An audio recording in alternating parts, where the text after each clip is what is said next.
Kentucky basketball hit the reset button this offseason with a new roster, a new head coach, and a new outlook with their program. And who better to bring on to talk about the Wildcats and their new look than Mario Maitland of KSR.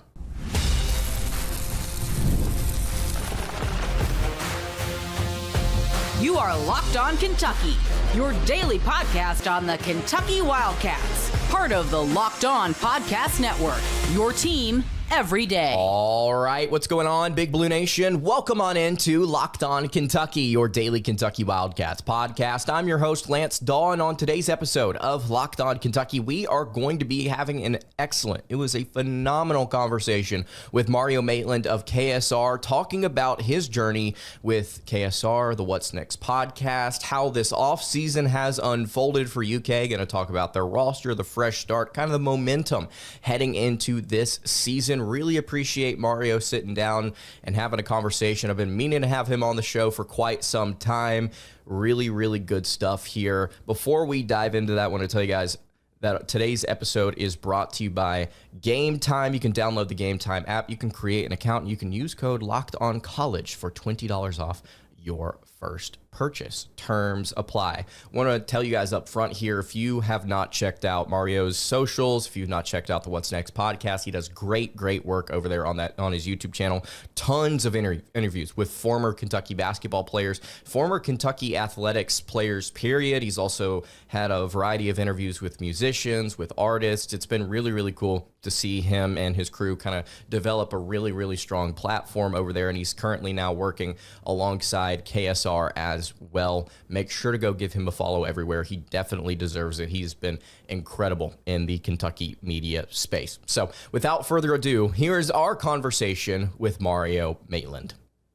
We are now excited to be joined by Mario Maitland of Kentucky Sports Radio. Really awesome to get him on the show. Been talking to Mario for a couple of years now. Also host of the What's Next podcast. Does a phenomenal job over on his YouTube channel, breaking down all things Kentucky and outside the realm of Big Blue Nation. Mario, wanted to get you on the show here today to kind of talk a little bit about Kentucky and their reset this year with a new head coach, a completely new roster, their La Familia team, which has had some new life. They're making a deep run in the TBT. Yeah. Really excited to kind of get into this with you. But before we do any of that, I just want you to kind of tell my audience kind of who you are and kind of how you've gotten to this point in your career. Again, like I said, obviously now with KSR over these last few months, you were just telling me before we started recording about how kind of chaotic it's been since you stepped on the staff earlier this year, and then also your YouTube channel with the What's Next podcast. Appreciate you for having me on, Lance, first off, before I even get into anything.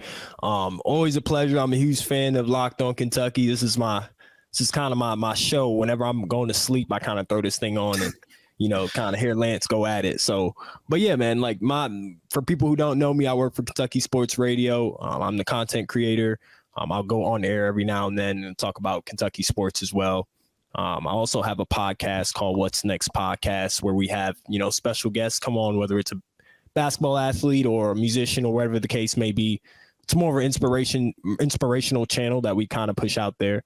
But yeah, for the most part, I've joined the staff, I would say, I think it was April. April was my first week. The way that I remember it, Lance, and I was telling you off camera, I remember it because it was my first week was when Cal went to Arkansas. So easy for me to remember. Crazy, chaotic situation, a lot going on. New coach comes in town, everything like that. And it's really been nonstop for me, Lance, to be honest, whether we're covering, Cal's, going to Arkansas and then hiring a new coach in Mark Pope. Then baseball comes out of nowhere with the World Series. Nobody really saw that coming. Now La Familia is making their run to possibly winning $1 million in the future. So, like I said, it's been nonstop, but I've been enjoying the process, overall. You get a lot of different really cool people to hop on over at the What's Next podcast for interviews. Just another kind of question to kind of throw at you here. Who's been your favorite interview that you've had?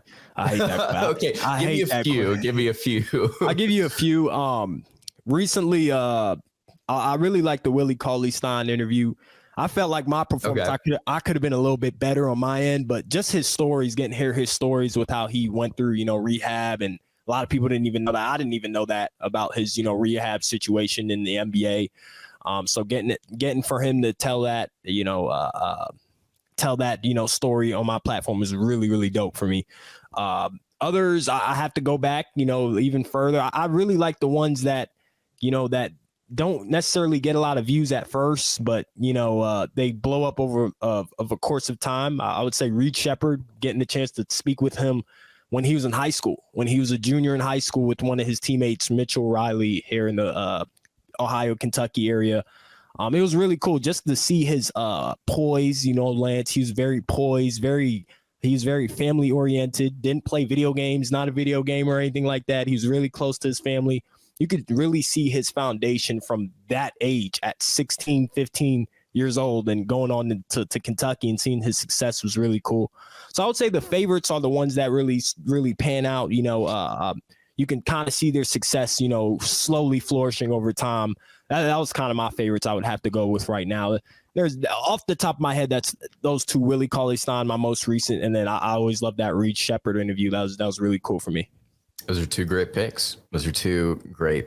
So we were talking a little bit as well before we hopped on, just about the chaos for you and kind of how these last 2 months have gone. It's been a little chaotic for every Kentucky media member, I would say, with a new face at head coach, the roster, the excitement of picking up some of these big time guys through the transfer portal. Yeah. As we kind of hit this fresh start and you get to see all of these different things happening at once, Mario, just the chaos of just all these different things with the news and with just different players and staff additions, and what have been some of the highlights, some of the standout moments for you over these last few months, with maybe a particular player committing, maybe with conversations or seeing things with Pope? What have been some of the highlights for you? For starters, I'll never forget Mark Pope's press conference in Rupp Arena. It was legendary. 26, I want to say 26,000 people in there. You thought it wasn't. You had some, there was speculation out there that it wasn't going to be packed. It was absolutely packed. Mark Popes comes out on a bus, on a tour bus, Kentucky tour bus, or whatever bus you want to call it, with all his teammates, and not just his teammates. Lance, he had Darius Miller. He had guys from the newer generation that were on the bus as well. And he comes off the bus, and the crowd is going crazy. And there's so many people in the arena. I would say that moment right there was just like, you had the older generation in the crowd, and you had the younger generation in there as well. You had people crying in the stands. Like there was no moment like that. I would never ever forget that moment. As far as my summer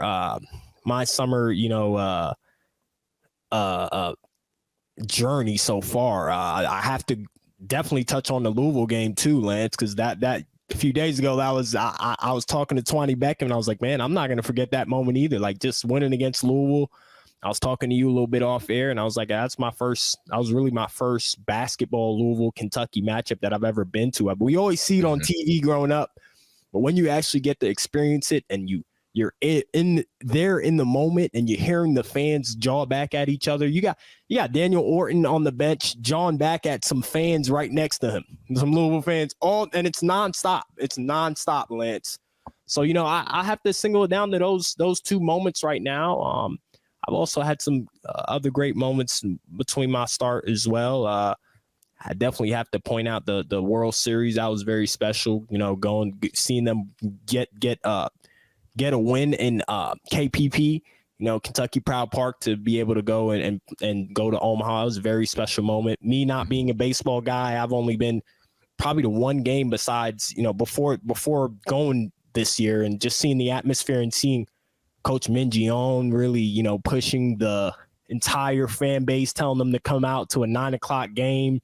There's plenty of special moments, man, throughout the journey. But if I had to single it down, Lance, I'd probably say the Mark Pope press conference. There's nothing like that. That was no school is going to have a press conference like that ever in their history, ever.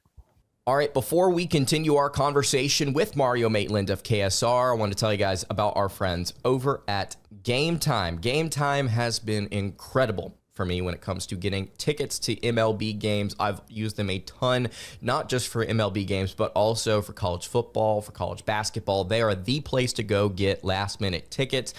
Going to Atlanta Braves games has been super fun this summer, and I always go to Game Time, even if it's last minute, to try and snag some tickets to go see the Braves in Truist Park. Game Time is an authorized ticket marketplace of Major League Baseball, and it makes getting tickets even faster and easier. Prices on the Game Time app actually go down the closer it gets to the first pitch. They've got killer last minute deals, all in prices, views from your seat, and their lowest price guarantee, and they take the guesswork out of buying your tickets. It is super, super convenient and quick to use the Game Time app. You get in, you get out. There's no hidden fees. You get to see where you're going to sit, and it ends up being better in person. Again, going to Truist Park has been super fun. I've used this for a variety of college football games, Division I college football games, to go see a number of different teams play. I'm sure that I'll be able to use it here for the Kentucky Wildcats this upcoming season to go see them. Probably going to use it whenever I go to see them in State Farm Champions Classic for the Duke game. Later on this year. Definitely going to be utilizing Game Time for that. You can download the Game Time app. You can create an account. And you can use code LOCKEDONCollege for $20 off your first purchase. Terms apply. Again, create an account, redeem code LOCKEDONCollege, LOCKEDONCOLLEGE for $20 off. Download Game Time today. Last minute tickets, lowest price, guaranteed. Today's episode is also brought to you by Factor Meals. Warmer, sunnier days have been going on for quite some time now as we wade deeper into the summer. You can fuel up for the rest of the summer with Factor's no prepped, no mess meals. You can meet your wellness goals in time for the rest of summer thanks to the menu of chef-crafted meals with options like Calorie Smart, Protein Plus, and Keto. Factor's fresh, never frozen meals are dietitian approved and ready to eat in just 2 minutes. So no matter how busy you are, you'll always have time to enjoy nutritious, great tasting meals. They've got 35 different meals and more than 60 add-ons to choose from every single week. You'll always have time and an opportunity to find new flavors to explore. You can make your day delicious from breakfast to dessert. You can stay fueled with easy, nutritious options. It is a great, great resource, especially if you don't have time to kind of prep meals yourself. If you're trying to do a little bit of weight loss, which I have been over these last several months, and you get into meal prepping, Factor is the perfect place to go. Utilize things like Protein Plus or Calorie Smart to kind of get into either a calorie deficient if you want to focus more on protein. Again, like I mentioned, they have keto options. It is the place to go to get your meals. You can head over to factormeals.com/LockedOnCollege50 and use code LockedOnCollege50 to get 50% off your first box plus 20% off your next month. Incredible deal. That's code LockedOnCollege50 at factormeals.com/LockedOnCollege50 to get 50% off your first box plus 20% off your next month while your subscription is active. I didn't get a chance to watch it initially. I was driving and I had to listen to it. And I would argue that listening to it was more impactful for me than actually getting to witness it, because it was something about the way that they produced the audio. It was like 2 or 3 times louder just listening to it in the car than it was actually getting to see it. It was extremely loud there. It gave me chills. It was crazy to see. I didn't come to tears, apparently, like some people did in the crowd, but it was a very it just shows you how passionate and how I think hungry this fan base is for the success, at least, that they are looking for. You knew the era. It was a new era here when you were at that press conference. It was like you can feel it. Like, this is a new era. They had to turn away at least 5,000 people who were there at Rupp Arena, and they couldn't get in because it was that packed. It shows you how much everybody cares, man. And that man, Mark Pope, leading this brand new team. Initially, Mario, I'm going to be completely honest. I was extremely skeptical of this hire, because I had no idea who this was. I had no idea who was he about his offense, about his background. And the more we got to learn about him, not just him as a coach and his X's and O's and kind of what he brings to the table, but him as a person, it really does seem like Mitch Barnhart and the athletic department really made a solid hire here. What are your thoughts on new head coach Mark Pope? The Mitch Barnhart and the UK staff, athletic staff, they don't get enough credit for the hire. And I know he hasn't won a game yet, but as far as what the Kentucky fan base wanted, he checks all the boxes on the list.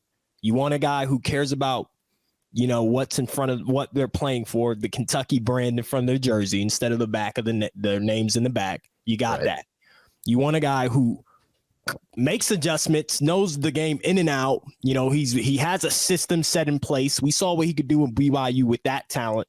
Now he's getting Kentucky type of players, and we're not seeing that yet because he got some transfer portals, but we'll see the Kentucky players start to roll in, that Kentucky level talent start to roll in as the years go on. But you get that as well. So you're getting somebody who prioritizes the brand of Kentucky, and he's one of us. He's a guy who played for Kentucky. He knows exactly what it means. And I think, Mitch Barnhart, those guys over there, they don't get enough credit with the hire. At first, like you said, Lance, I didn't even know who he was. I never heard of Mark Pope.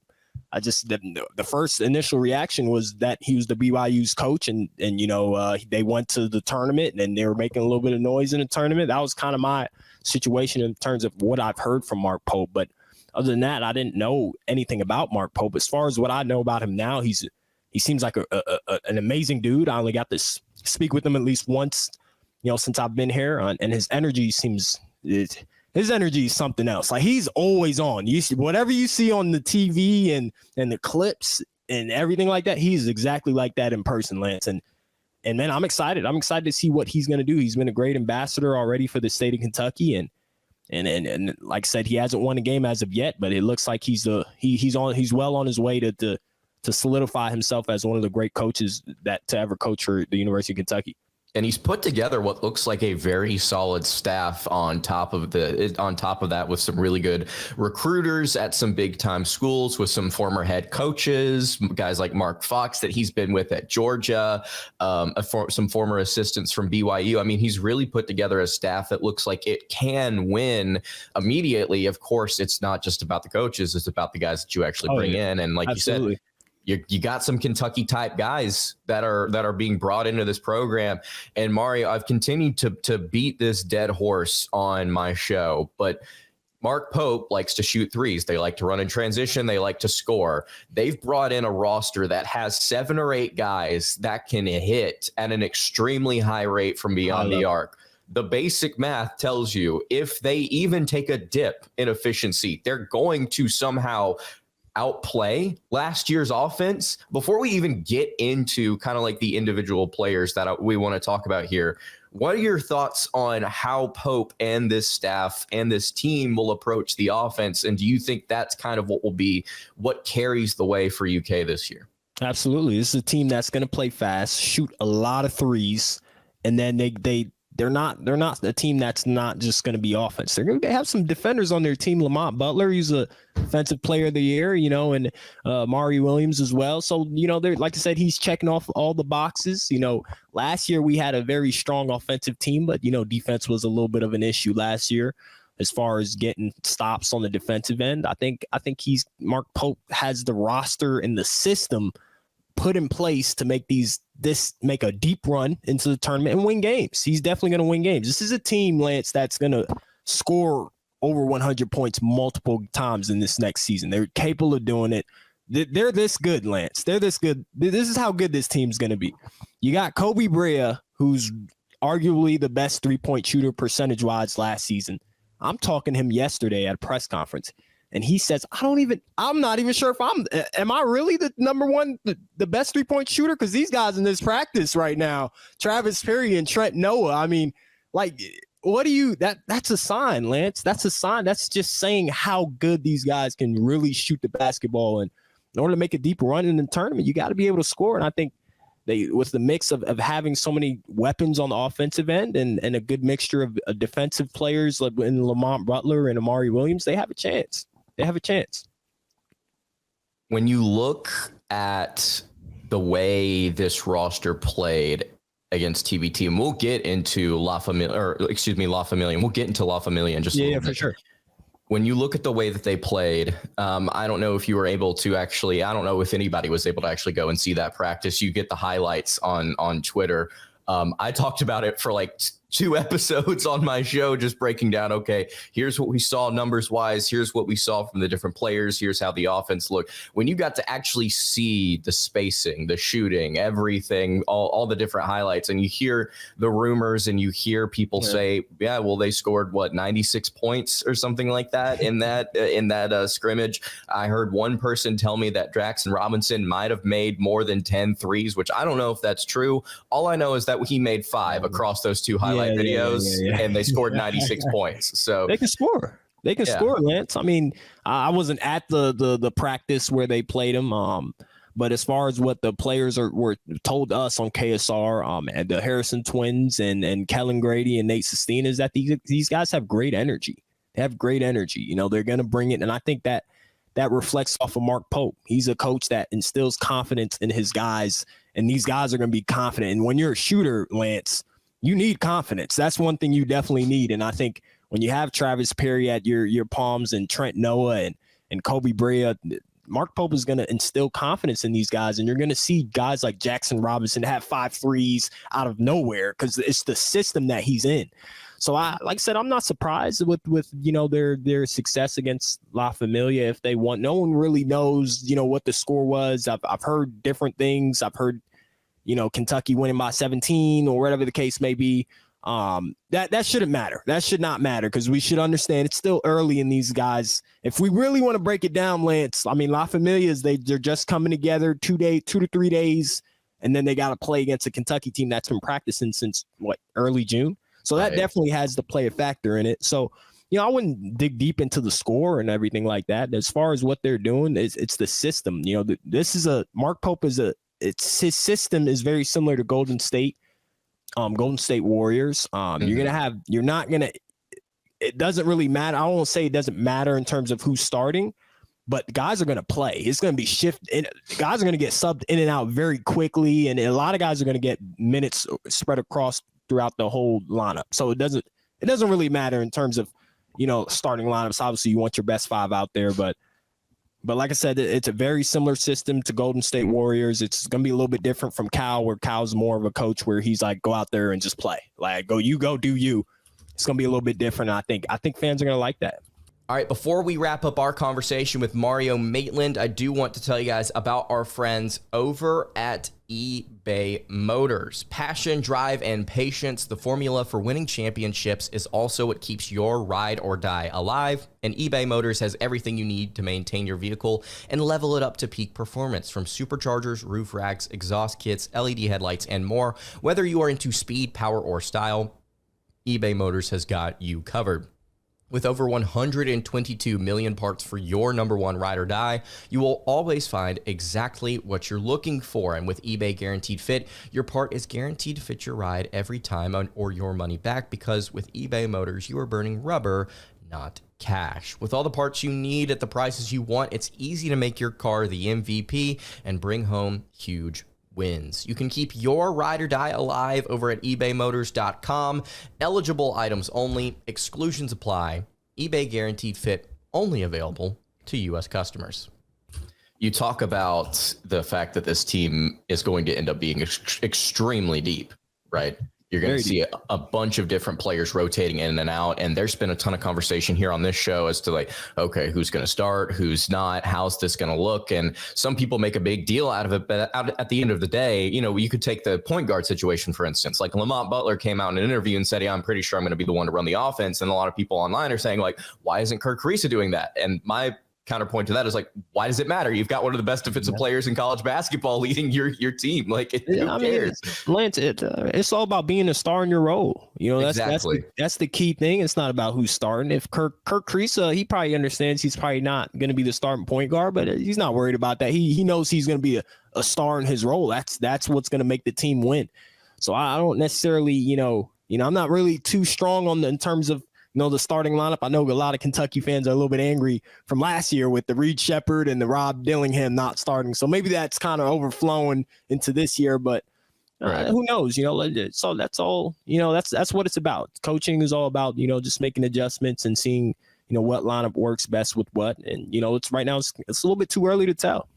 That's fair. So we've got all these different players, Mario, and we could just go one by one here, breaking down different guys, but and kind of talking about, what the fan base thinks big, what the internet thinks big. But I want to know, who are some of your favorite players that Pope and company have brought in that you think are really going to stand out this year in your mind? And maybe, hey, they may not be standouts, but they may be some of your favorites to watch. Well, right off the bat is Travis Perry. I mean, Travis Perry is he's the trending topic in Lexington right now, Lance. Everybody's talking about Travis Perry. His teammates are talking about how good of a shooter he is. And we kind of had similar talks about Reed Shepherd around this time last year. So I'm feeling really good about Travis Perry early on. And then Jackson Robinson is a guy that not necessarily, kind of getting pushed under the rug a little bit forgotten about, now that we have him. I'm sure once we were recruiting him, we were talking about him so much, but now that we have him, we're kind of, we got Jackson Robinson. I think he's an NBA, he's a prospect. He's an NBA prospect. And I think this is the next step for him. We saw Antonio Reeves have a similar situation at Illinois State. It took him 2 years. In my opinion, it really took him 1 year because after his first year at Kentucky, he could have went to the NBA as well. He was a NBA prospect player, a pro, in my eyes. So I think in similar ways, Jackson Robinson is that as well. He's coming to Kentucky. He's really looking forward to making that big leap, and he has to lead these guys. I think what Coach Pope is really looking for right now is who's his guy. Who's his guy? Is it Lamont Butler? Who's the leader for these guys? And I think right now that's what you're supposed to do in July. You're supposed to figure that out, and then as the time comes, October, you get into your in conference matchups in December and January, you start to figure that out. If you look at last year's team, I think that you and I would agree the glaring weakness, there's hands down, was Kentucky's inability to play defense, or at least play it consistently. You see a bunch of different guys, Butler, Amari Williams, Brandon Garrison, different guys that are being added to this roster that all played very, very well defensively at their previous stops. What do you think the ceiling is for this team on defense? I know we give the offense a lot of attention, but what's the ceiling for this defense? It should be high, but I'm not sure. Honestly, I think the college game, in my opinion, it's more 5-on-5 defense. What's it going to look like, as a unit? Yes, you have defensive stoppers, but what is your team identified as a great defensive team? Right. A few years ago, we had Ashton Hagans, one of the best on-ball defenders in the country, and we still wasn't necessarily the best defensive team in the country. So I love that we have a lot of these, defensive players of the years, and I think they're going to do big things on the defensive side of things. But like I said, what are we going to look like, Lance, in terms of a 5-on-5, unit? What are we going to look like when all 5 guys are on the floor trying to get a stop? And I think that's key for these guys. And then Mark Pope, that's why he went out and got, the Brandon Garrisons of the world and the Lamont Butler, all these guys of the world to figure it out, to figure out what we can do to get stops. Because offense is taken care of, I'll tell you that much. Yeah. That's an interesting perspective that I had not really thought about. The reality of you may have, if you have Butler and Williams on the floor at the same time, it may not necessarily matter because you could be matching up against a wing that can score. And it's like, okay, well, you can't put Butler on him. You can't put Williams on him. You're going to have to rely on a guy like Brea, Robinson, Owe, Almanor, what have you, to actually step up and make that play. I didn't even mention Ortega as a possible, really solid 3-and-D player as well. So you've got to be able to, across the board, put out something consistently on defense. And look, if you shut down one guy, and this is something we talk about with Mark Pope and his offense, hey, if you focus too much on one guy, oh, there goes the ball. It's in the corner for a 3. It's like, if you focus too much, they're going to be dangerous. I'm excited to see And this is I'm just kind of going off script here. I'm excited to see a guy like Amari Williams involved in the offense as well, like as a passing big, because if somebody wants to give too much attention to what Kentucky does in the front court around the rim, that's going to absolutely kill an opposing team. If Kentucky's even shooting average, like from college basketball standards, not even from their standards. So I am fired up about how this roster could look, man. They're going to be great, Lance. They're going to be great. I think, like you said, Amari Williams, it's like, who do you like? If you give up the three, you might get a backdoor layup, their system, you'll see what it's going to look like. Like I said, very similar to Golden State Warriors. I've watched a little bit of BYU, over my time, a few games, highlights, stuff like that. They play fast. They use a lot of screens, a lot of off-ball screens, stagger screens, all that good stuff. And they're fun to watch. They're very fun to watch. I was not going to ask you about this, but you brought it up, and I wanted to kind of, before we dive into La Familia, just completely unrelated to this year's team or La Familia, you mentioned Shepherd and Dillingham, the way that they played for UK last year. Just straight up, what are your thoughts on them not starting last year? Confused, and now that the season's over, angry now that the season's over. I'm a little bit angry because I'm like, man, these guys, you look at Reed Shepherd and what he's doing in the NBA Summer League, you're like, man, this guy, like, why in the world was this guy not starting? You know what I mean? And when you bring it back, if you rewind while we're getting in the midst of the tournament, we're about to play SEC tournament, and my thoughts were, hey, if it's working, if Cal understands that, hey, if it's working for Reed Shepherd and Rob Dillingham to come off the bench, that's okay. That's okay. Maybe you still stick with Justin Edwards, and you don't want to necessarily pull him out the lineup because of the confidence issues that might have, and DJ Wagner as well, and what he brings to the table. He's more of you don't see what he does as far as stats go. I think DJ Wagner was a leader of this group, and a lot of people didn't know that. But you don't see that because you're not on the team and you don't know what's going on behind the scenes. I think that a lot of that played to the part. But like I said, I kind of changed my mind. I'm a little bit upset that those guys didn't start, because you're seeing what they're capable of in the NBA Summer League. And I know NBA is a different game. You got a lot more space. But why not see, why not try it out and see what Reed Shepherd can do, as a coach? Hey, let's put Reed and Rob in this lineup, and let's see what we do for 2 games and with them fully unleashed. So like I said, it's tough. It's very tough. You can kind of go both sides with it, but that's my overall opinion on the whole situation with Reed and Rob starting. I genuinely thought in the spring of last year, before we even had considered Shepherd as anything more than like a 10th man in the rotation, I thought Rob was going to start. Like I went into the summer and I talked about rotations for months, saying that I expected Rob Dillingham to start. Was this after the summer, Lance, or when was this you're talking about?